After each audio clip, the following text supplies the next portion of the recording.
Hey guys, it's me. I know it's been a while since I've done my reviews, and I promised to do a review of the Expendables 3, and I had to see it just recently last night because I didn't get a chance to see it over the weekend when it came out because I was on vacation and I didn't get a chance to see Turtles, so I'm not gonna be able to do a review of that film. But I figure I give my thoughts on the new Expendables film that just came out, and I know my voice kind of sounds like it's going out. It's pretty late at night, and I haven't really had time to do my reviews lately. But this is the This is the time that I can finally do my review and give my thoughts on it. So bear with me if my voice doesn't sound as good. Anyway, I was looking forward to this film a long time because I'm a big fan of the other two films. I love the first one. I also love the second one a lot better. I thought the concept of the third one going into it was very interesting. But but when I knew going in that this film was going to be a PG-13 and how pretty much they were taking away what was so good about the other two films, it really got me worried about this film because now the Expendables 3 is not doing too well at the box office and it's getting really bad reviews and a lot of people are calling it one of the worst action films of all time.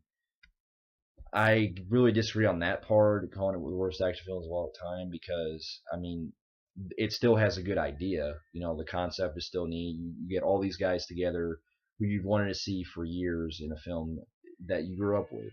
If you're a fan of these guys, like I am, with Arnold, Stallone, Statham, Jet Li, Wesley Snipes, Mel Gibson, Harrison Ford, and all them, this seems like a really good opportunity to bring these guys in to do something like this. Because at least with the first two movies, they were able to balance that out. They were able to mix some humor in, but also keep it in a straightforward story. And this one, okay. Well, before I talk about the film, I knew going into this film it was gonna have some problems because going by the trailers alone, it did seem like they were gearing more towards the Fast and the Furious crowd because of the fonts and just the way that the action scenes are lit. And knowing that they're mixing up with this huge cast along with these other younger casts, it just makes me feel like they weren't really doing much. They were basically trying to appeal to everyone, and to me, that doesn't really make a good Expendables film. And after seeing the film and going into it, because I saw this with my dad, so this theater that I watched it in was very empty. There was only like me and my dad and a couple other people, and that's it in the theater. It was completely dead. You can see why now, because Turtles is making money, and so is Guardians of the Galaxy, which I do recommend Guardians of the Galaxy. But I I didn't hate this film, but I see a lot of problems with this. A lot. First of all, the younger cast fucking sucks. Like they don't have any charisma. They're untalented. They're not geared actors, and they completely they're very distracting in the film. They take you out of the movie when you're wanting to see all these other guys together because essentially the whole plot is that Barney Ross, Sylvester Stallone, and his team, they help Wesley Snipes get out of prison in the beginning, and they don't really give a reason why that he was in the prison other than it's just an in joke that tax evasion. Because in real life, Wesley Snipes was in prison for 3 years for tax evasion, for not paying his taxes. And it was really good to see Wesley Snipes back on the big screen. But again, before I get to that, so they break him out of prison, and then uh, Stallone realizes that the guy that they're going after because they go on another mission to meet up with this arms dealer who turns out to be Mel Gibson's character Conrad Stonebanks, who was an old former ally of the Expendables that started it together with Stallone, and he's out for a personal vengeance against Stallone because he left him for dead. And so Stallone decides that because after one of their crews, and I'm gonna spoil it, but it's probably gonna be obvious who fucking get killed, uh, who gets shot in this scene because people already knew going into it. So I'm not really gonna spoil it, but you pretty much know who gets shot. Well, one of their teammates gets shot, and then he's left in a coma, and so in order to protect his crew from getting killed by Mel Gibson's character, he decides to retire his team. And to me, that is just the biggest mistake because the beginning of the scene, at least like the first 20 minutes, I was really pumped. I was really seeing all these guys having banter going back and forth and them having fun on taking down all these guys. And when you retire your main characters in lead of these other newer younger guys, it really takes you out of the film. Because honestly, who wants to go into an Expendables film wanting to see these younger actors instead of your main heroes? It's like a passing of the torch, so to speak, when as this movie goes along. But anyway, he retires them and he gets these other younger crew together, and then they have the team up, and one of them's played by Ronda Rousey, a famous UFC fighter. Another one played by that guy from Twilight, one of the vampires from Twilight. And he was also in that shitty Legend of Hercules movie that I heard was really terrible. And these younger guys, I mean, for the most part, they're very like pretty annoying because they don't really have any character to them. They're basically reminiscent of the older crew. Like Ronda Rousey, she's the UFC fighter, just like Randy Couture, he's the UFC fighter. They have martial arts, and I mean, granted, later on when they finally use Ronda Rousey for her moves and all that when she's fighting, it is pretty cool. She does know how to hold her ground and beat the shit out of people. But as an actress, she is really non-chemist. She's very charismatic free. She has no range. And I know it's her first movie and all, but maybe she'll do better in the next Fast and the Furious film. But I just kind of found her annoying in this film. Like she's very emotionless. And hell, I mean, I thought the only one of the only younger guys that I thought was kind of all right was the hacker dude. I think it was Thorn. The character's name is. I forgot who plays him, but the hacker dude that they used to hack into the programs to get into the place where Gibson's at. So as the film goes along, it's basically all these guys, they have to work together in order to take down, and well, pretty much they had to bring Gibson back to justice to bring him back to Harrison Ford, because Harrison Ford essentially is like the replacement for Bruce Willis's character from the first two films. He plays a guy named Max Drummer, and he's a CIA agent. And granted, it is cool to see Harrison Ford, doing action films again, because it's been a while since we've seen him, play tough beat kind of characters like that. And it was a good seeing Harrison Ford, or sorry, Han Solo and Indiana Jones, my favorite guys, one of my favorite actors growing up, and seeing him with all these guys together. I thought they had good chemistry together. I mean, he's barely in the film, but I mean, as it goes along, he starts to join the ride with them, because in the end, he teams up with Arnold and Jet Li, and they have to go help save the day. Because essentially, when the younger guys get captured, Mel Gibson decides to take them hostage, and then Stallone decides that, well, since he has no other choice to help his other team, he has to reunite with his old team members. And also he recruits Antonio Banderas' character, and I thought he was freaking hilarious. He was having really fun with this role. There's a scene where how does it go? It was in the trailer, but for some reason they cut it out because, well, knowing that this film is a PG-13, I'm sure there's a lot more footage that was cut that they're going to put on the later film, on the later Blu-ray release.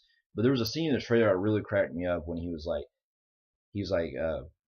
courageous but insane, and that scene wasn't anywhere. That line wasn't anywhere in the film. All the good lines that were in the trailer weren't even in the fucking film. I hate when they do that.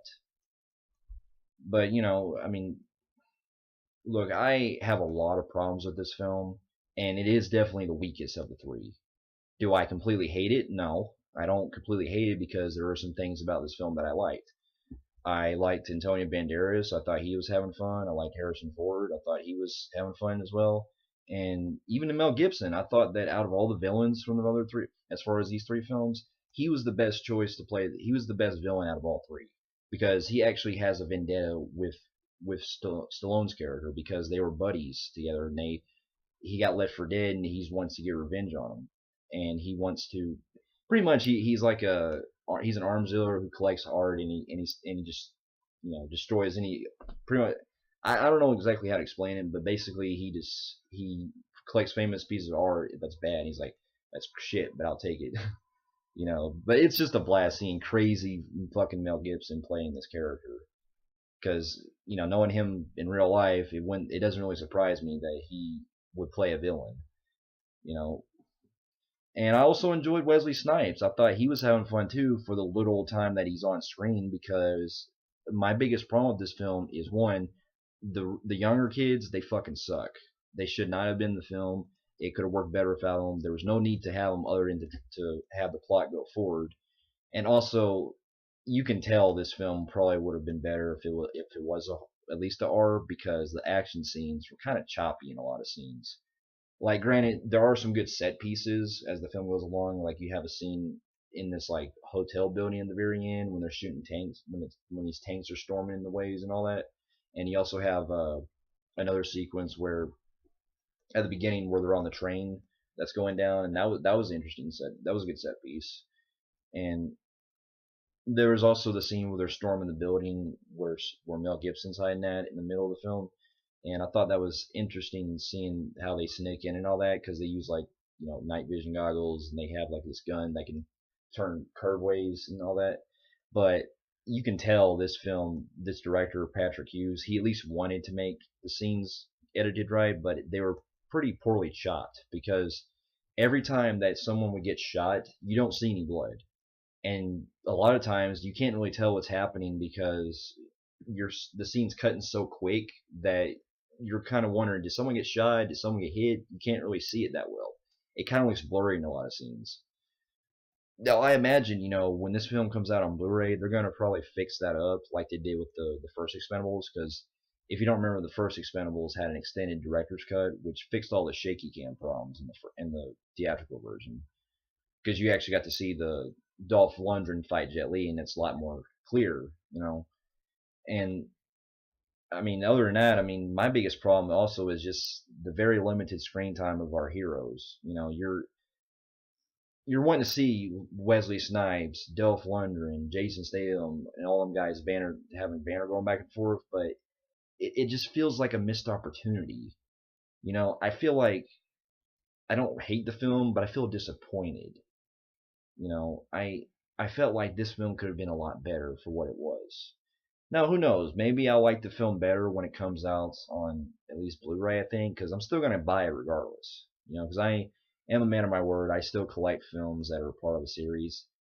Now, there are a few exceptions, though, don't get me wrong. I will never buy Good Day to Die Hard, because that film has ruined that franchise for me, and I will never watch it again. But this one, it didn't really feel like it ruined the franchise. It just felt like a misstep. It could have been a lot better. And I know I feel like I'm a lot more lenient on this film, like most other people do, because I know a lot of people hate this film. And believe me, I don't like this film. I don't like it, and I never did said I liked the film, but I'm just saying I feel like I'm more lenient on it, because seeing all these guys together, and at least seeing that they wanted to make a fun action film. They at least had ambition for it.